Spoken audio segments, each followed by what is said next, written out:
গেলেন যে? কি বলতে চাইছিলেন বলুন। থাক, আমি কিছু বলতে চাইনি। এক্ষুনি নৌকা ছেড়ে দেবো, আপনারা গেলে চলুন। চলো, এখানে ফালতু টাইম নষ্ট করে লাভ নেই।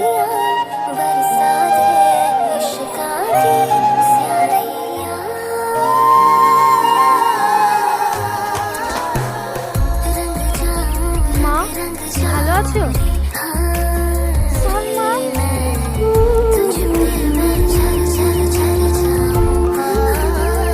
তোর এতদিন পরে আমার কথা মনে পড়লো। তোর চোখ ভালো হওয়ার পর কি আমাকে একবারও দেখার ইচ্ছা করেনি?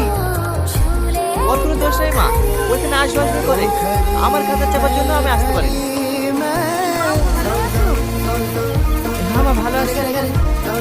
বাপ দাঁড়িয়ে থাকলে যে, বসো না। না মা, বসবো না। সালমা, তুমি মায়ের সাথে গল্প করো, আমি একটু আসছি।